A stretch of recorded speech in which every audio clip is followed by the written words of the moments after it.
Good morning everyone, सबको नमस्कार। आइए दोस्तों, मैं आप सबके सामने एक प्रश्न पत्र का मॉडल पेपर लेके आया हूँ।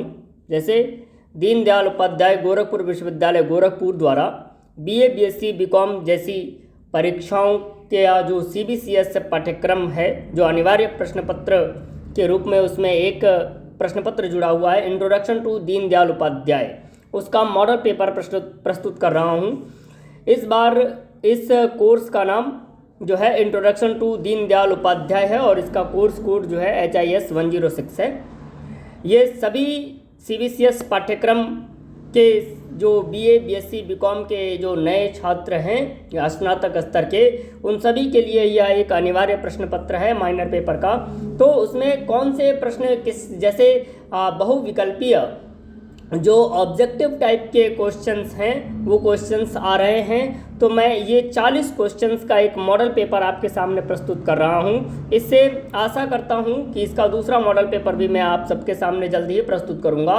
इसमें महत्वपूर्ण प्रश्न जो है आपके सामने मैं रखने का प्रयास कर रहा हूँ। तो आप सबको इस एक एक प्रश्नों से मैं बताते चलूँगा, इसका आंसर भी बताऊँगा, आप इसको याद कर लीजिएगा। उम्मीद करता हूँ कि ये जो है प्रश्न आपकी परीक्षाओं में ज़्यादा से ज़्यादा आएंगे।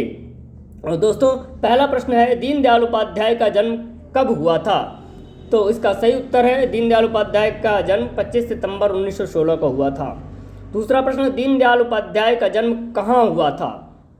तो ये जो है नगला चंद्रभान गांव एक है मथुरा जिले में, जो उत्तर प्रदेश में है। और ये जब इनका जन्म हुआ था तो उस समय जो है उत्तर प्रदेश का पुराना नाम संयुक्त प्रांत था और वह ब्रिटिश भारत यानी जो भारत पर अंग्रेजों का शासन था उस समय की बात थी और उस समय इनका जन्म हुआ था। अगला प्रश्न है, दीनदयाल उपाध्याय जी को पंडित जी क्यों कहा जाता है? तो सिविल सेवा की परीक्षा धोती कुर्ता टोपी पहनकर देने के कारण इन्हें पंडित जी कहा जाने लगा। तो इनका पूरा नाम हो गया पंडित दीनदयाल उपाध्याय जी। ठीक है, इसमें अगला प्रश्न आपका क्या आएगा? ये अगला प्रश्न जैसे जानते हैं इनका अगला प्रश्न है, इनके बचपन का क्या नाम था? तो इनके बचपन का यानी निक नेम क्या था? तो इनके बचपन का नाम दीना था। अगला प्रश्न पांचवा, इनके पिताजी का क्या नाम था? तो इनके पिताजी का नाम भगवती प्रसाद उपाध्याय था। पंडित जी की माता का क्या नाम था? तो इनकी माता का नाम राम प्यारी देवी था। तो इसी तरह से आपके जो बहुत सारे प्रश्न आएंगे और मैं आपको बताते चल रहा हूँ इन प्रश्नों को। जैसे अगला प्रश्न है, इनका पालन पोषण किसने किया था? तो इनका पालन पोषण इनके मामा मामी और नाना नानी ने किया था। अगला प्रश्न, पंडित जी, इंपॉर्टेंट प्रश्न है ये, पंडित जी कौन थे? यानी पंडित दीनदयाल उपाध्याय जी कौन थे? तो इसका उत्तर है, बहुत सारे उत्तर हैं। भारतीय जनसंघ के नेता थे, ये इसके संस्थापक महामंत्री थे, एकात्म मानववाद के जन्मदाता थे या प्रणेता थे, राष्ट्रीय स्वयं सेवक संघ के प्रचारक थे यानी RSS के प्रचारक थे, एक समाजशास्त्री थे, अर्थशास्त्री थे, राजनीतिज्ञ थे, दार्शनिक थे। सबसे ज़्यादा जाना जाता है इनको एकात्म मानववाद के जन्मदाता थे। तो आपको ये जो भी ऑप्शन इसमें रहेंगे आपको ये चूज कर लेना होगा और इसका सही उत्तर देना होगा। अगला इनका प्रश्न है, पंडित दीनदयाल उपाध्याय जी की संस्कार सृष्ट भूमि कहाँ पर है? तो धानक्या रेलवे स्टेशन जयपुर में ये भारतीय जनता पार्टी के जो उस समय वर्तमान अध्यक्ष थे अमित शाह जी, उन्होंने इस चीज़ को विकसित किया था। उनकी संस्कार सृष्ट भूमि का वहाँ पर निर्माण किया था। तो इनकी लगभग 15 फीट ऊंची वहाँ पर प्रतिमा है और भव्य एक मेमोरियल बनाया गया है, स्मारक बनाया गया है। आप सब कभी जाएँ तो यहाँ देख सकते हैं। अगला प्रश्न है इनका, इनके बचपन कहाँ बीता? तो इनका बचपन धानक्या जयपुर में बीता। इनके पिता क्या थे? तो इनके पिता जो है सहायक रेलवे स्टेशन मास्टर थे जलेसर में। ठीक है, इनके नाना जी भी स्टेशन मास्टर थे। अगला प्रश्न है 12वां, इन्होंने पहली बार किस विद्यालय में प्रवेश लिया? तो इन्होंने रेलवे विद्यालय है वहीं पर गंगापुर सिटी सवाई माधोपुर में राजस्थान में जो है वहीं पर इन्होंने प्रवेश लिया। अगला प्रश्न, किस वर्ष की आयु में पंडित जी स्कूल गए थे? तो लगभग 9 वर्ष की आयु में पंडित जी स्कूल गए थे। अगला प्रश्न, पंडित जी ने हाई स्कूल यानी 10वीं की परीक्षा कहाँ से उत्तीर्ण की? तो श्री कल्याण हाई स्कूल सीकर जो राजस्थान में है, यहाँ से इन्होंने परीक्षा उत्तीर्ण की थी। इनकी मैंने एक कहानी भी आपको सुना रखी है, वो अभी अपलोड कर रखी है यूट्यूब पर, आप उसको आसानी से देख सकते हैं और इसको भी पढ़ सकते हैं। अधिक से अधिक अपने दोस्तों को शेयर भी कर सकते हैं ताकि सभी के सभी परीक्षा में अच्छे नंबरों से पास हो जाए। अगला प्रश्न, हाई स्कूल अजमेर बोर्ड से प्रथम स्थान यानी टॉप करने पर इन्होंने इन्हें क्या पुरस्कार मिला? तो इन्हें स्वर्ण पदक मिला था, 250 रुपये की राशि भी मिली थी, 10 रुपये प्रति माह की छात्रवृत्ति इनको दी गई थी आगे पढ़ने के लिए, और ये सब महाराजा, वहाँ के वर्तमान में महाराजा कल्याण सिंह द्वारा दी गई थी। अगला प्रश्न है, पंडित जी ने इंटरमीडिएट की परीक्षा कहाँ से उत्तीर्ण की? तो इंटरमीडिएट की परीक्षा इन्होंने बिरला कॉलेज पिलानी, झुंझुनू राजस्थान से की थी। झुंझुनू जिला है, और बिरला कॉलेज पिलानी से राजस्थान से इन्होंने किया था। इन्होंने स्नातक यानी बीए की परीक्षा कहाँ से उत्तीर्ण की? तो इन्होंने बीए की परीक्षा सनातन धर्म कॉलेज कानपुर उत्तर प्रदेश में है, यहाँ से इन्होंने जो है बीए की परीक्षा उत्तीर्ण की। तो इस तरह से आपके मल्टीपल क्वेश्चंस आएंगे और आप इनका आंसर आसानी से कर सकते हैं। अगला प्रश्न है 18वां, पंडित जी ने एमए की परीक्षा में किस विषय से और कहाँ से प्रवेश लिया था? तो एमए की विषय में इन्होंने अंग्रेजी विषय से प्रवेश लिया था, और सेंट जॉन्स कॉलेज आगरा है, 1939 में इन्होंने वहाँ प्रवेश लिया था। एमए हालांकि ये उत्तीर्ण नहीं कर पाए थे। अगला प्रश्न इसी से है, इन्होंने एमए की परीक्षा क्यों उत्तीर्ण नहीं की? तो इनकी मेरी बहन जो है बीमार हो गई थी, और आर्थिक तंगी के कारण इन्होंने यह परीक्षा उत्तीर्ण नहीं कर पाई थी। बस से पहला साल पास किया था, दूसरा साल की परीक्षा इन्होंने छोड़ दी थी। अगली बात, क्या पंडित जी ने प्रशासनिक से परीक्षा उत्तीर्ण की थी? हाँ, इन्होंने जो है सिविल सेवा परीक्षा यानी जो IAS की परीक्षा होती है उसको उत्तीर्ण की थी, पर इसकी नौकरी इनको नहीं मिली थी। अगला प्रश्न है, इसमें यह राष्ट्रीय स्वयंसेवक संघ के संपर्क में कब आए थे? राष्ट्रीय स्वयंसेवक संघ बोले तो RSS के संपर्क में कब आए थे? तो 1937 में ये आए थे, जब कानपुर में यह स्नातक कर रहे थे, बीए की पढ़ाई कर रहे थे। अगला प्रश्न है, RSS के संपर्क में किसके माध्यम से आए थे? तो इनका एक दोस्त था, सहपाठी था, जिसका नाम बालूजी महाशब्दे था, उसी के कहने पर यह जो है इसी के द्वारा यह माध्यम से RSS के संपर्क में आए थे। अगली बात, पंडित जी यानी पंडित दीनदयाल उपाध्याय जी संघ के प्रचारक कब बने थे? तो 1942 में यह संघ के प्रचारक बने थे।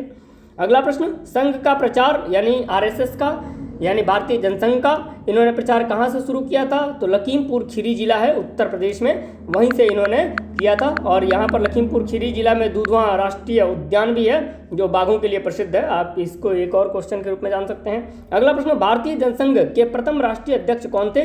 तो डॉक्टर श्यामा प्रसाद मुखर्जी जी भारतीय जनसंघ के प्रथम राष्ट्रीय अध्यक्ष थे। भारतीय जनसंघ का प्रथम राष्ट्रीय महामंत्री कौन था?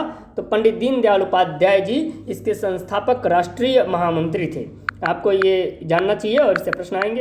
अगला प्रश्न है, पंडित जी भारतीय जनसंघ के राष्ट्रीय अध्यक्ष कब बने थे? तो 29 दिसंबर 1967 को ये भारतीय जनसंघ के जो है अध्यक्ष भी बने थे, 10वें अध्यक्ष बने थे। अगला प्रश्न है, इन्होंने जनसंघ के बारे में क्या कहा? तो इन्होंने कहा कि जनसंघ दल नहीं है, बल्कि यह एक आंदोलन है। यह प्रश्न इन्होंने ये उत्तर दिया था। अगला प्रश्न, जनसंघ कितने वर्षों तक महामंत्री रहे ये? तो जनसंघ के ये 15 वर्षों तक महामंत्री रहे। इन्होंने प्रकाशन का कार्य कब से प्रारंभ किया? तो 1945 से इन्होंने प्रकाशन का कार्य भी प्रारंभ किया था। तो ऐसे प्रश्न आएंगे, ये आपको जानने भी हैं। अगला देखो इंपॉर्टेंट प्रश्न है, जैसे इन्होंने प्रकाशन का कार्य कब से प्रारंभ किया था? तो 1945 थे। राष्ट्र धर्म नामक मासिक पत्रिका का प्रकाशन सबसे पहले किया इन्होंने लखनऊ से। स्वदेश पत्रिका दैनिक पत्रिका थी, इसका प्रकाशन किया, और इसका बाद में नाम रख दिया तरुण भारत, यानी स्वदेश नया नाम इन्होंने तरुण भारत रख दिया। पांचजन्य एक साप्ताहिक पत्रिका थी, इसका भी इन्होंने प्रकाशन किया था। तो ये महत्वपूर्ण है, आपको ये याद रखना है। पूछेगा कि पंडित दीनदयाल उपाध्याय जी ने कौन कौन सी पत्रिकाओं का प्रकाशन किया? तो राष्ट्र धर्म का, स्वदेश का, तरुण भारत का, पांचजन्य का, ये आपको याद रखना है। कौन सी मासिक पत्रिका है, कौन सी दैनिक और कौन सी साप्ताहिक है, ये भी आपको याद रखना है, जानना है, इस चीज़ को आपको पढ़ लेना है। अगला प्रश्न है 31वां, पंडित जी ने कौन कौन सी पुस्तकें लिखी? तो इसमें जो है मोस्ट इंपॉर्टेंट पुस्तक में मैंने देखी ये डबल टिक लगा रखा है, ये आपको जानना है। अखंड भारत क्यों, एक पुस्तक है इनका। दूसरी पुस्तक है सम्राट चंद्रगुप्त मौर्य, ये एक उपन्यास है इनका, ये इनकी प्रथम पुस्तक है जो 1946 में इन्होंने लिखी थी। जगत गुरु शंकराचार्य, आदि गुरु शंकराचार्य पर भी एक उपन्यास लिखा 1947 में। अगली पुस्तक इनकी भारतीय अर्थनीति विकास की एक दिशा, ये भी इन्होंने लिखी। राष्ट्र जीवन की दशा, ये भी लिखा। और सबसे महत्वपूर्ण किताब जिसके लिए जाने जाते हैं, इंटीग्रल ह्यूमनिज्म किताब, एकात्म मानववाद की किताब, ये बहुत इंपॉर्टेंट किताब है, ये आपको जाननी है। अगला प्रश्न इनके लिए जो आता है, ये इंपॉर्टेंट प्रश्न है, आपको ये जानना है। सारी चीज़ें पूछी जा सकती हैं परीक्षा में और निसंदेह पूछी जाएंगी। पंडित जी के अनुसार शिक्षा का माध्यम क्या है? तो पंडित जी दीनदयाल उपाध्याय जी के अनुसार शिक्षा का माध्यम संस्कार, अध्यापन और स्वाध्याय है, ये शिक्षा के प्रमुख माध्यम है। पंडित जी ने कौन सी अवधारणा का प्रतिपादन किया? मोस्ट इंपॉर्टेंट बात, एकात्म मानववाद, इंटीग्रल ह्यूमनिज्म की अवधारणा का इन्होंने प्रतिपादन किया था। अगली बात जो है, पंडित जी के अनुसार यानी पंडित दीनदयाल उपाध्याय जी के अनुसार एकात्म मानववाद का क्या अर्थ है? तो मानव जीवन तथा संपूर्ण प्रकृति के बीच जो संबंध होता है यही एकात्मवाद है, मानववाद है पंडित जी के अनुसार। अगला प्रश्न, एकात्म अर्थनीति की अवधारणा का प्रतिपादन किसने किया? तो एकात्म अर्थनीति की अवधारणा का प्रतिपादन पंडित दीनदयाल उपाध्याय जी ने ही किया था। इनके अनुसार मनुष्य की मूलभूत आवश्यकता क्या है? यानी पंडित दीनदयाल उपाध्याय जी क्या ये मानते थे कि मनुष्य की जो मूलभूत आवश्यकताएं क्या हैं, जो अत्यंत आवश्यकताएं, अत्यंत जरूरी आवश्यक आवश्यकताएं हैं, जैसे रोटी, कपड़ा, मकान, पढ़ाई और दवाई, ये इनकी जो है क्या बोलते हैं मूल विचार था इनका। और ये कहते थे कि जो भी सरकारें हैं या जो भी प्रशासक हैं वो इनको इन गरीबों की या जो समाज में जो हाशिए पर लोग हैं उनके लिए ये चीज़ों का ध्यान रखना चाहिए कि रोटी, कपड़ा और मकान के साथ साथ दवाई और पढ़ाई भी दी जाए। अगला प्रश्न, इनके अनुसार आर्थिक प्रजातंत्र का मापदंड क्या है? तो इन्होंने बताया कि प्रत्येक को काम का अधिकार है, यानी सबको काम मिले, इस चीज़ यही आर्थिक प्रजातंत्र है इनके अनुसार। अगला प्रश्न है, इन्होंने भारत की समस्या समाधान के लिए क्या सुझाव दिए? तो इन्होंने भारत की समस्या के समाधान के लिए एक सुझाव दिया, क्या? स्वयं का साक्षात्कार, यानी खुद का इंटरव्यू आप लें, यानी आप क्या हैं, क्यों हैं, किस लिए हैं, इस चीज़ की जानकारी आप खुद से पूछें और चीज़ों को सही करने का प्रयास करें। अगला प्रश्न है, इनके अनुसार अर्थायाम क्या है? अर्थायाम, तो इन्होंने बताया कि समाज से अर्थ के प्रभाव या अभाव को मिटाना और समुचित आर्थिक व्यवस्था को अपनाना, यही इनका जो है अर्थायाम है। अगला जो इनका प्रश्न है 40वां प्रश्न, इन्होंने चुनाव लड़ा था?